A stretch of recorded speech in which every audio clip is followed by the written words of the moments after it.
Hello, everybody.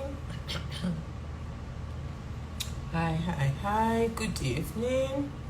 Hello, for me, it's another Saturday. We're going to bring to you another episode of Siblings Perspective. You know that that's a tall one. So we have individuals who have various forms of disabilities, but in this instance, we're talking neurodevelopmental, specifically autism spectrum disorder.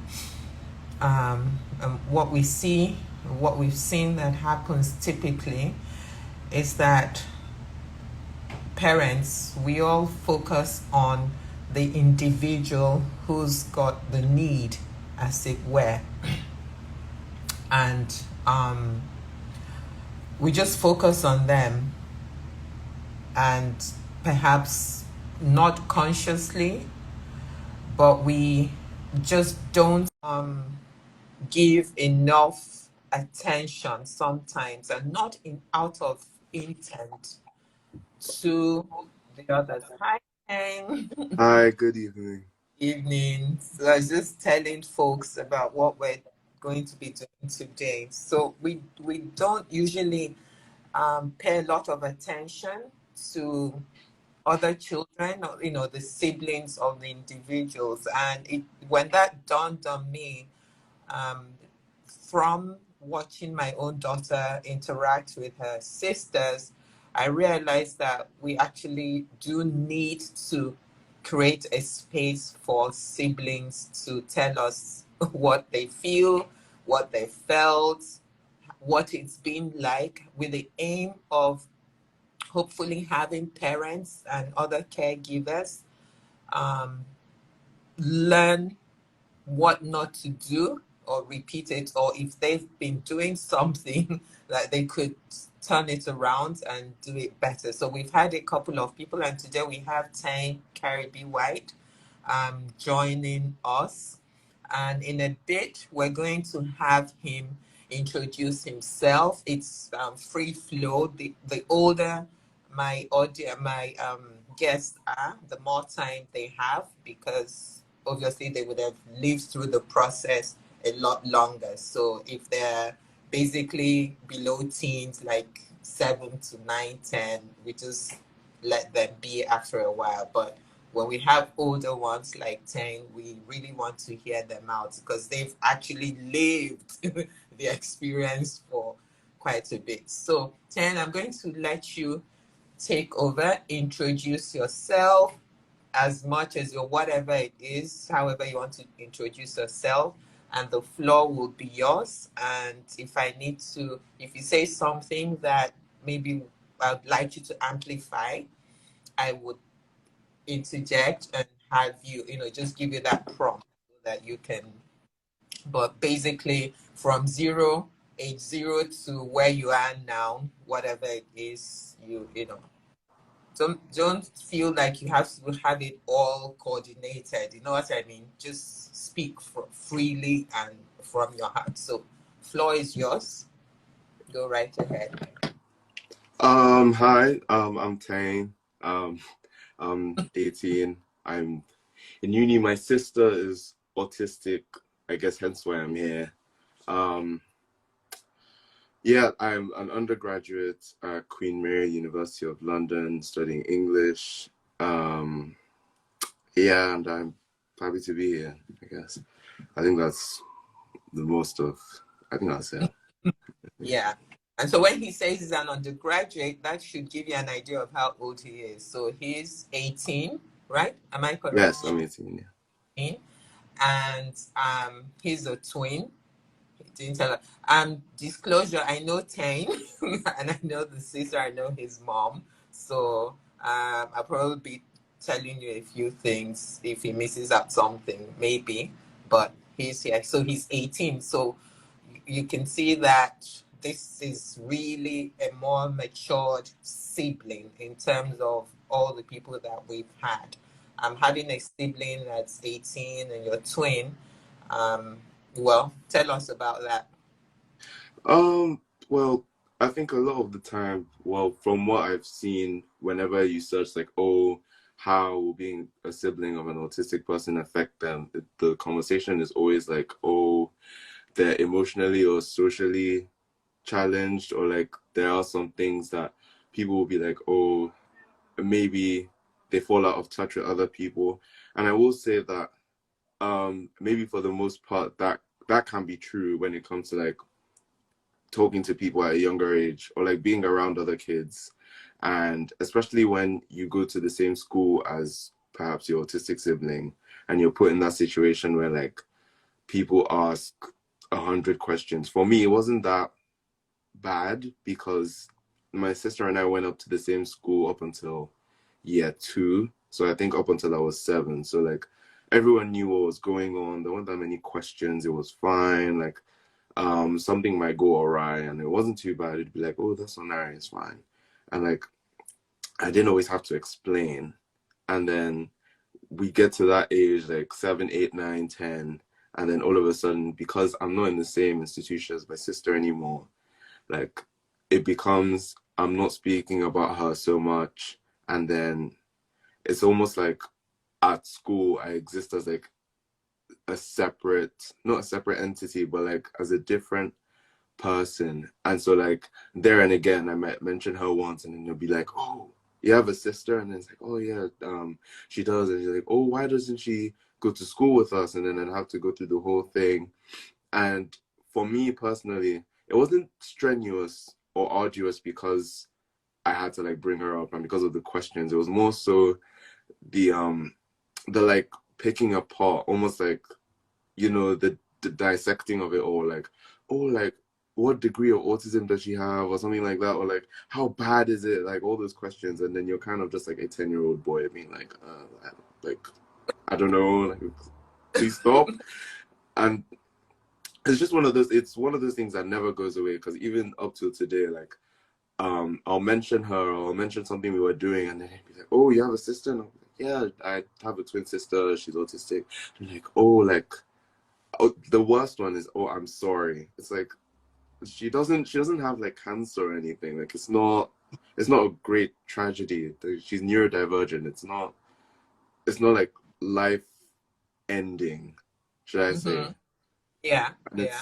it's just one of those things that like I kind of had to grow up with, and maybe for a bit it may have marginalized me, but not because of her. It was very much the fact that I was sort of doing it to myself. It was almost like I was receding from people because I was avoiding that situation of like having been asked all the questions and stuff.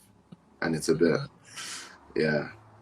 So I would Okay. say rather than like autism having affected me like directly, it's kind of like it's a it's a it's because I had that sort of like mentality that I shouldn't be talking so much about it, or maybe like it's because it's my sister and it's my life and it's our life, and it's like I shouldn't be like, Okay, so saying let's so much say about it.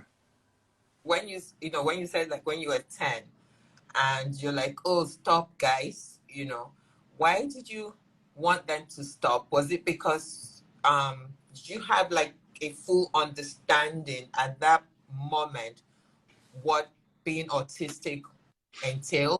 Did you have like a proper understanding of it? And if you did, was that why you were like, oh, stop? Or was it because you didn't have the proper understanding?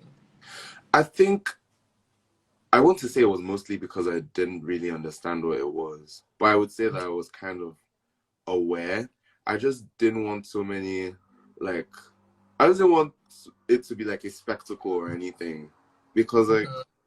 I mean, she's just trying to exist. I was just trying to exist, and it was like, you know how humans are. Like we always like try to find or rationalize things where like there just isn't, like it just is the way it is. And so I kind of just was avoiding that long because it would happen again and again, and I'd just be like what can I do? But yeah, it definitely was me just not knowing the mechanics behind it, or just not knowing anything about it. I kind of had to educate myself along with my mom.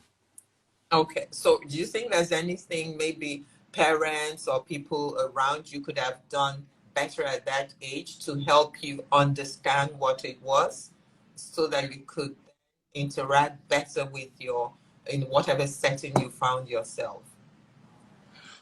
I'd like to say that maybe like in schools, like you, was it like SD or PSHE, there should be like maybe a curriculum when it comes to like um neurodivergence and talking about different kinds of like, for example, like BPD, maybe like autism, Down syndrome, because a lot of the time we grow up and we learn absolutely nothing about these.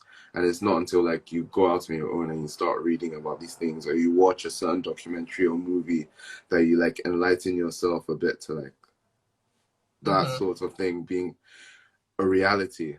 And so, yeah, I think maybe it starts from the curriculum changing to like Mm-hmm. PSHE adding that or like SD. But I don't know. I don't know what many people in my remote environment could have done. I always understand that. I always understood that my mom sort of had to prioritize my sister.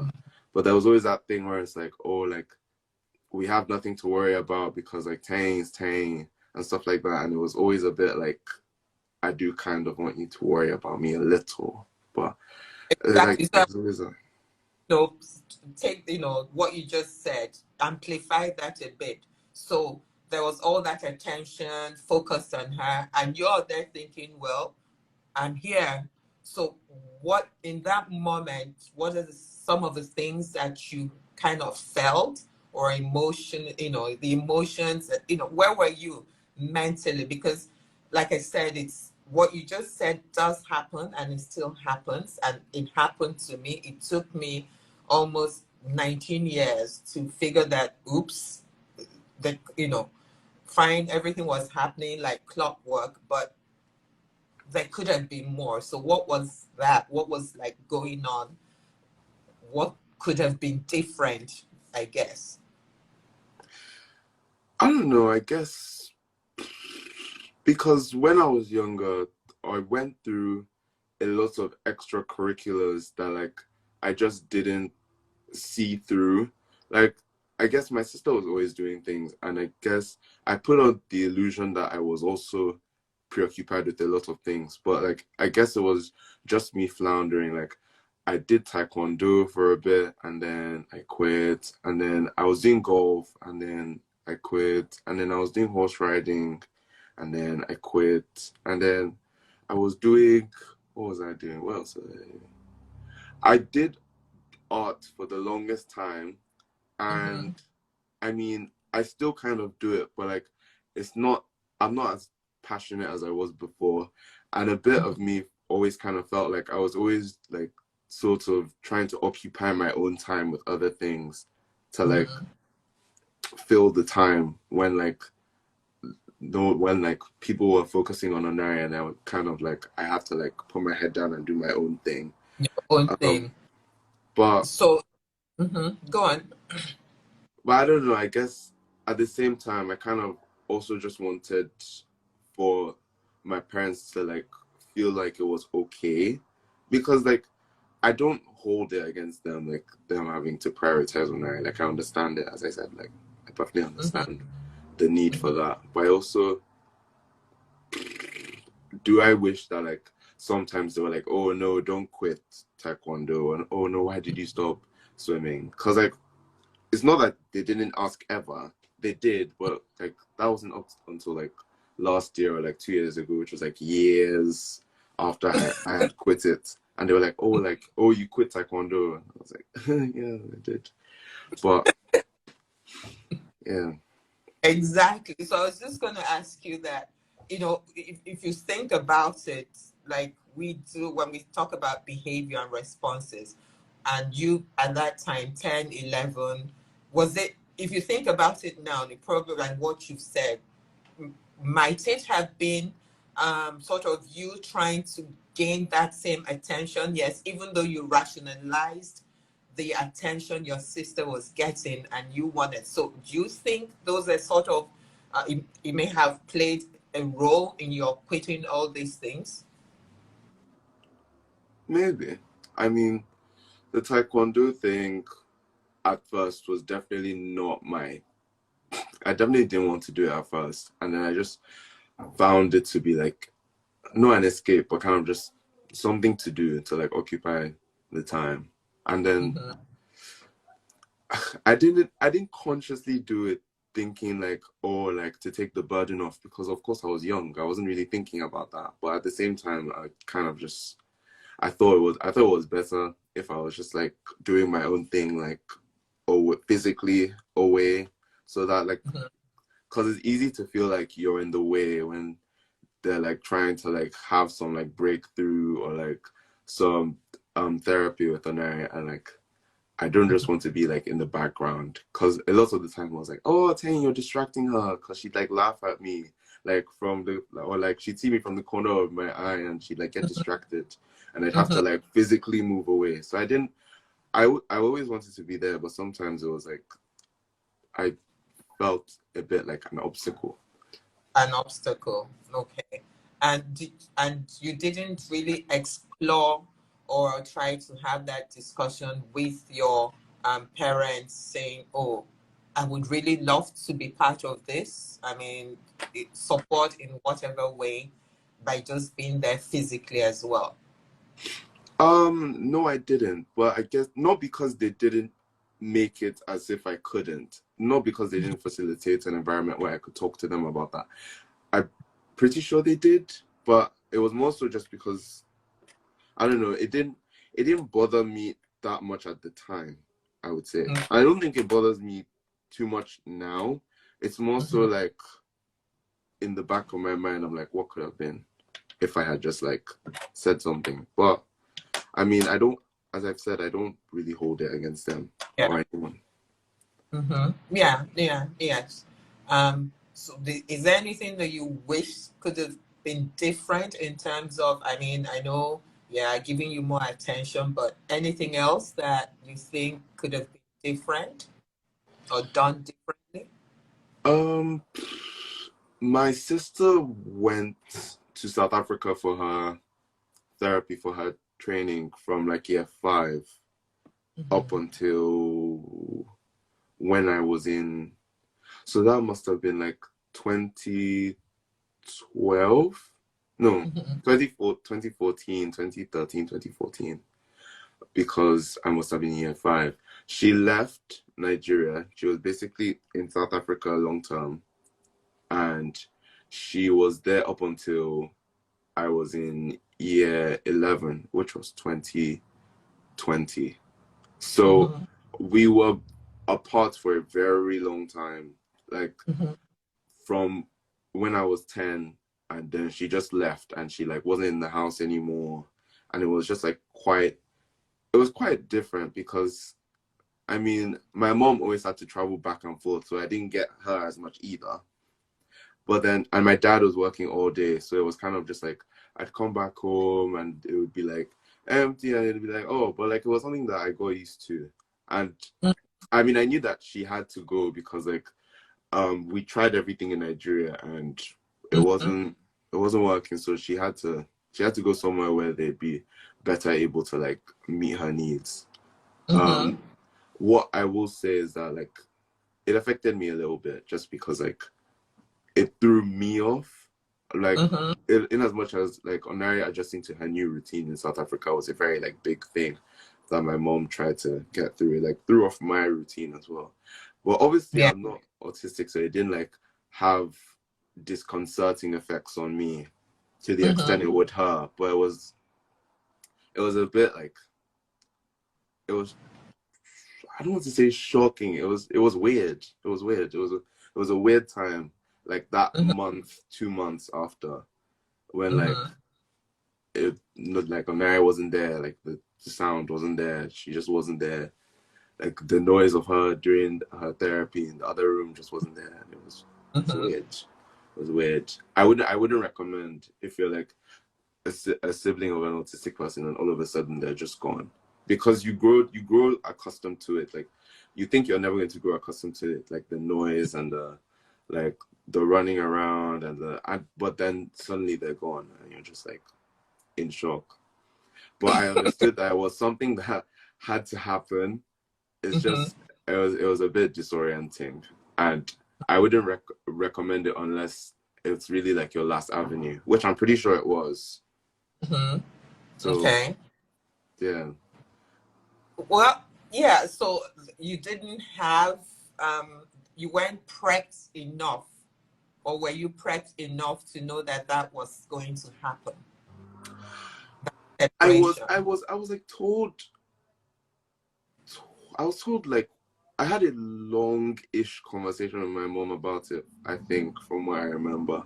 I think it was mentioned like twice though, and then she just left and I like in the moment I didn't I didn't deep that she was just going to leave. And then Mm-hmm. in the days after she just left and I was like, oh. And then being a twin as well, or any sibling really, not just a twin. That separation, like you've said, what did it deal? You know, what kind of emotional or psychological experiences or issues, if any, did you kind of have? I want to say separation anxiety, but I'm sure it wasn't as like grand as that. But like it was just I don't know. It was just very disconcerting. I keep saying disconcerting, but that's the only word I can really use. Mm-hmm. Like coming home and expecting like someone, because as I said, my dad was working most days like during the day, so like he'd come back in the evening. So like it was really just I'd come back and he'd be like the nanny's at home. So like it Mm-hmm. was just I just come back, do my homework, see mom at like around 6, 5:30. Dad would be like, hi, how's it going? The usual. It'd become a So, new routine that was a bit droll, a bit monotonous. But where you would really prefer to have your sister and all her whatever, yeah, you but know. what I wish though is that I had made more of an effort to like communicate with her during, because like Mm-hmm. I really like half of the time when like my mom was on the phone with like the therapist who were with Mm-hmm. Onari at the time in the house, or like whenever dad was on the phone with them, sometimes I just it's almost like I'd like shy away to the corner and be like, ugh. And like as a kid, I kind of I've never really understood why I did that or like why I was reluctant to. So Mm-hmm. it's just one of the it's weird. It's weird. Yeah. The whole thing, the whole arrangement was weird, and I can't articulate it quite well. Sorry. No, it's okay. It's fine. It does happen. But I'm just thinking, okay, that hearing you now say this, and trying to connect it that perhaps as parents, and like I keep saying, myself as well, because I have an autistic daughter as well, that maybe we should be doing a lot more than we are doing or did. So you saying that you wish you had a lot more conversations with her. Maybe you didn't know how to, or you weren't equipped to. So thinking about it is, and now as well, is it something, a skill that you wish that you had acquired or somebody had taught you or explained to you how to go about um, being in her world, conversing with her the way she would understand, take that away. I definitely feel like I could have had not so much a briefing, but more like or I could have sat in more, or like I could have been allowed to be at the therapy sessions more. Not like the ones in the house that were like impromptu. So like Mm-hmm. the day to day, like or like teaching her how to do buttons and stuff like that. I feel like Mm-hmm. if I was privy to that a bit more as a child, maybe then I would have been able to know like how to speak to her, Mm-hmm. because I it took me a while to be even comfortable. Like my mom joked about this all the time. She'd be like, "Oh, like you have no confidence to tell Onari what to do," when Mm-hmm. because like this was even like recently. This must have been like 2 years ago when we moved into um our house in Stratham, and she was like, "Oh, like you don't even have like the guts to tell Onari what to do. Like whenever she'd like go around and take food from the kitchen, and I'd be a bit like antsy about like telling her like, no, don't do that, like, or like raising my voice sometimes, and then she'd be like, oh, like you just do that. So like I've started like becoming more comfortable in like being able to talk to her and converse with her, and even just like sit with her. And Mm-hmm. we both like each other's company, which is quite nice. Mm-hmm. So I feel like I wish we had that more. I wish we had like a longer duration of time where that was the case. Mm-hmm. Mm-hmm. Perhaps something that could have started much earlier.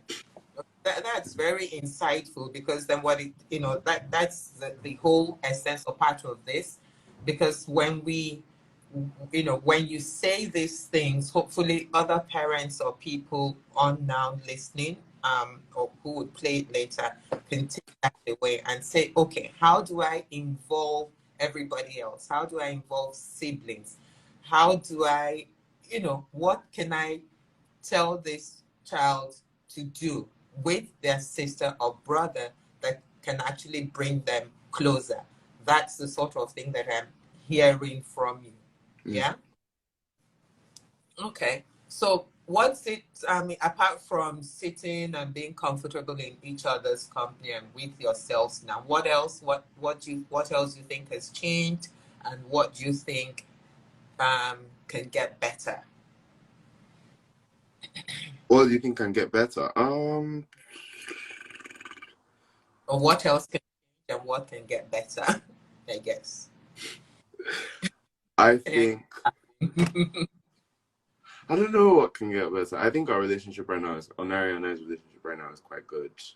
Mm-hmm. Um, like whenever she sees me and we see each other, it's like we sit around, listen to music. She's not as antsy around me, and I'm not as anxious around her. Mm-hmm. So I think it's good, but like it took a while to get there. Yeah.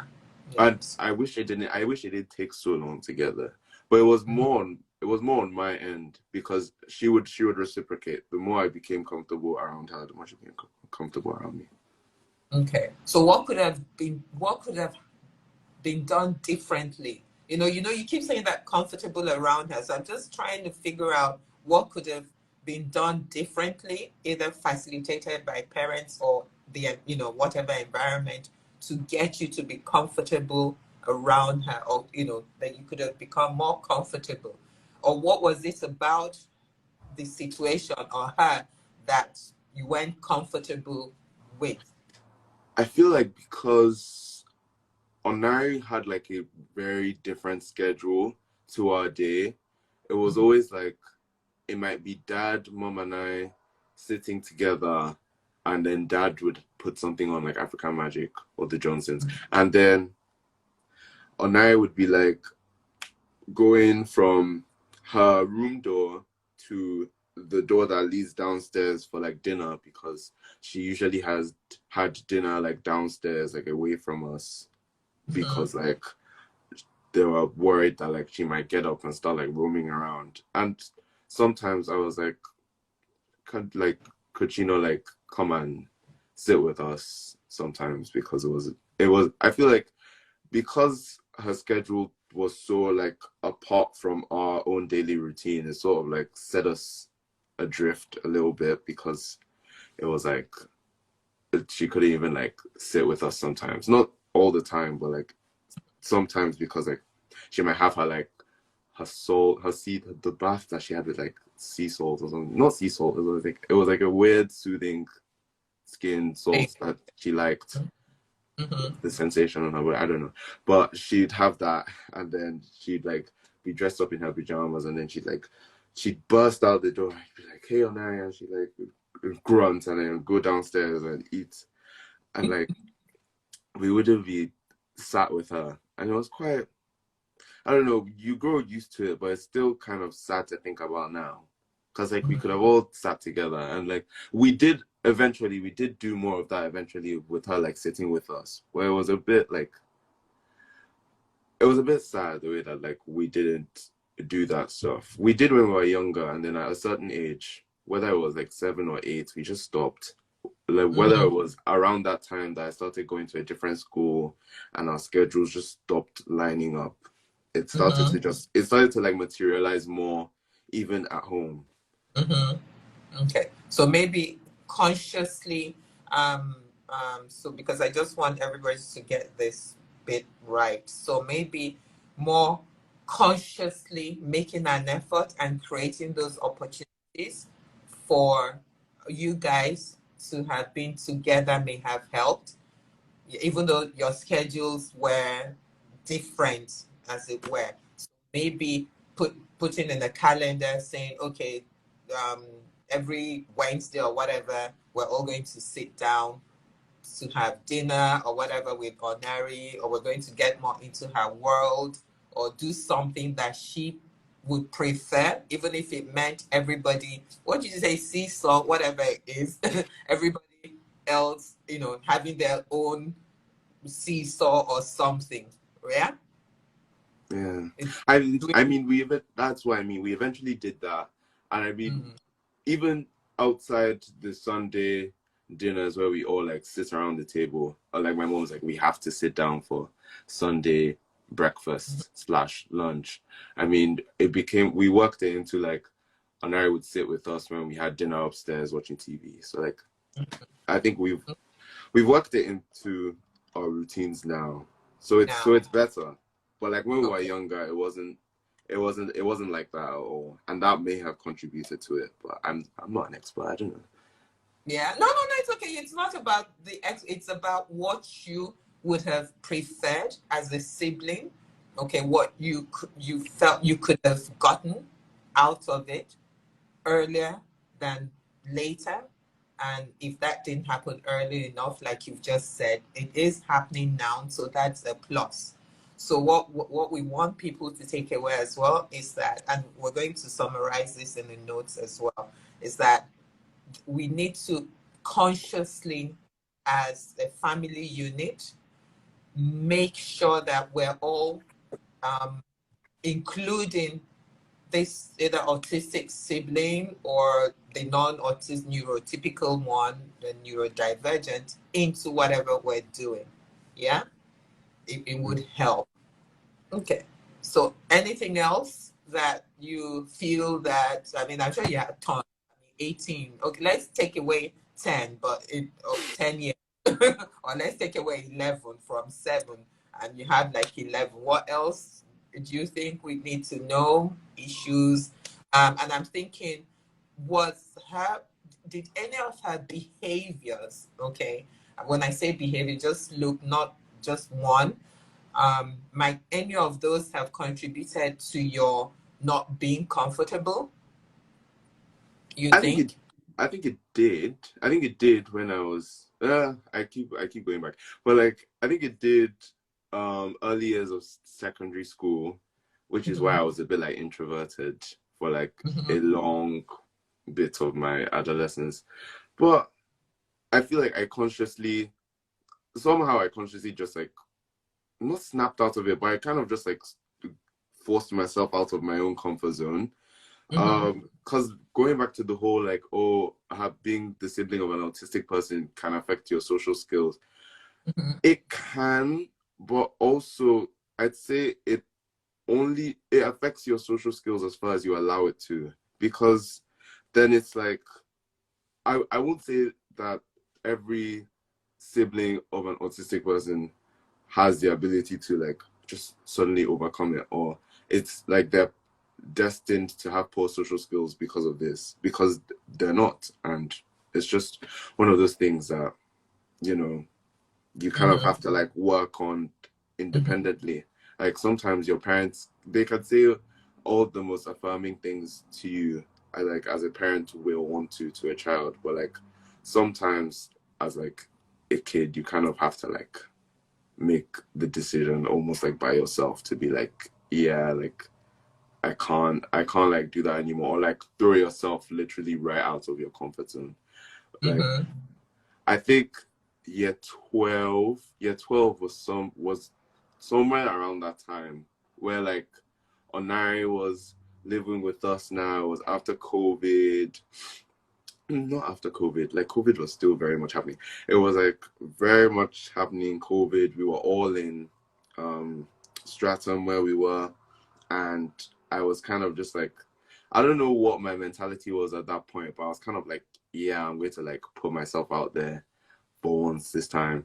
And then that year 12, the third term, it was like I applied for head boy. I got it. That was a very weird time in my life, but where I like applied for a leadership position off Mm-hmm. off a whim. And I remember telling my mom that like, oh, I remember telling my mom that I had applied, and then she was like, oh, like good luck, but um like be calm, like relax, like even if it doesn't like happen, like just be glad that you did it or whatever. Mm-hmm.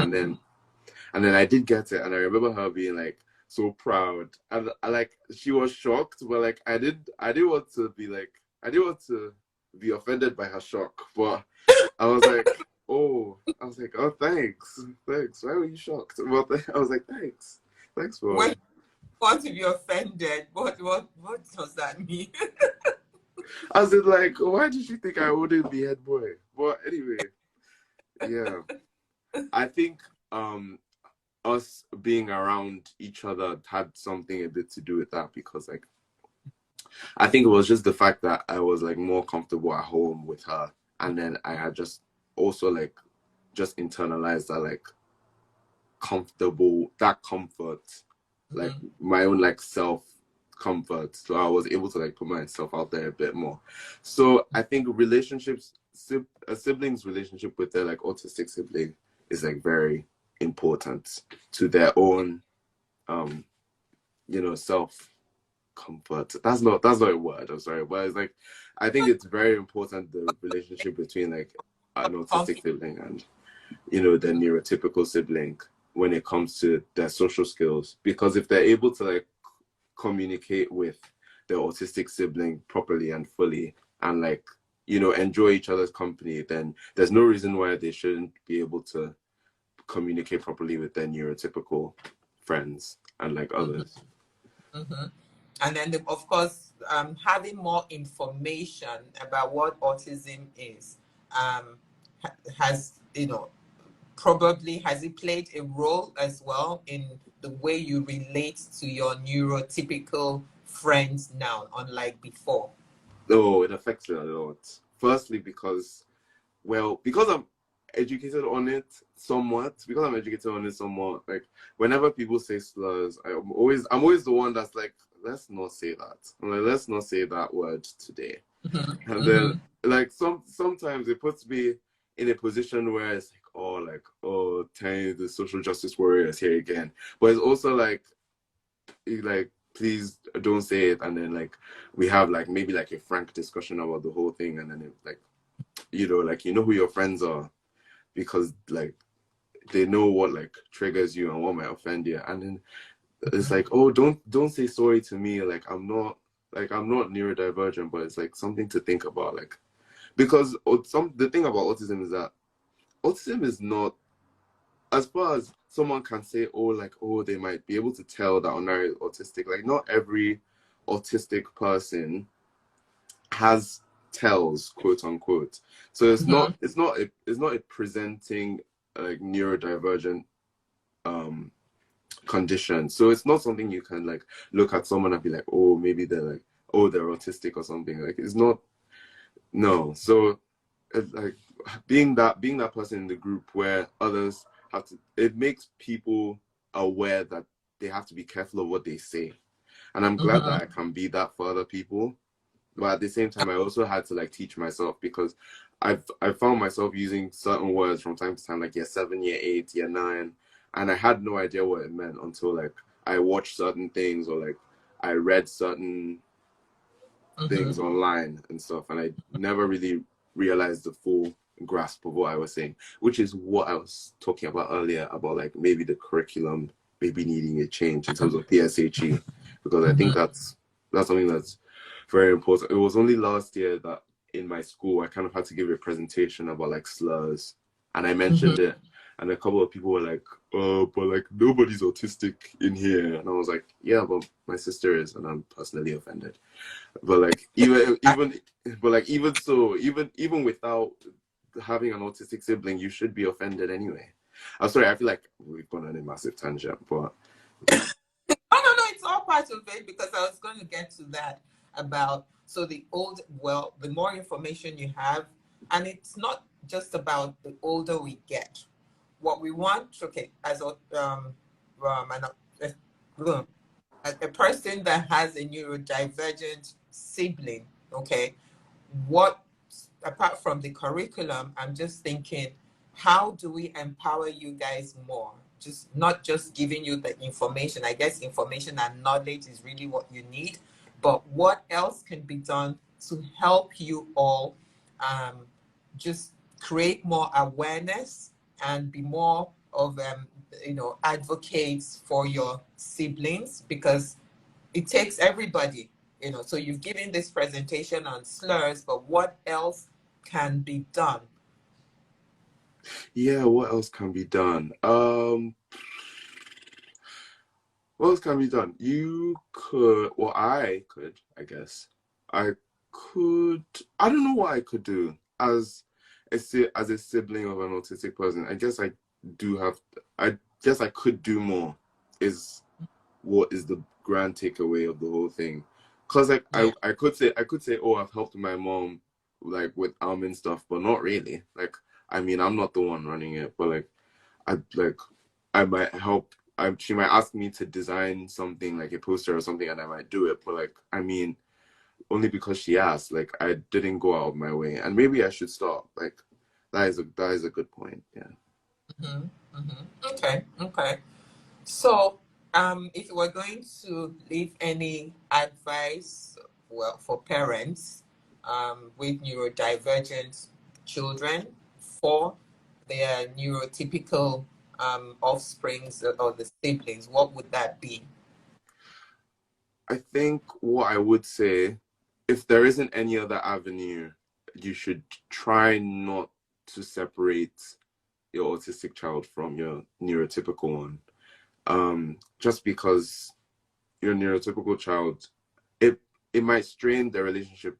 It definitely will strain their relationship being separated, not just between the two, but like their communication skills with other people, because it will always be like not an anchor, but like something inside them that like tells them that they're they're peculiar because they have this person in their lives who just sees the world differently, and Mhm.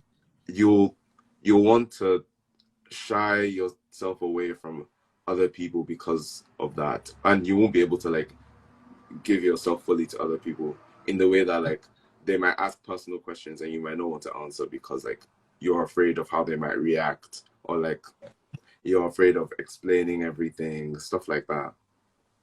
So Okay.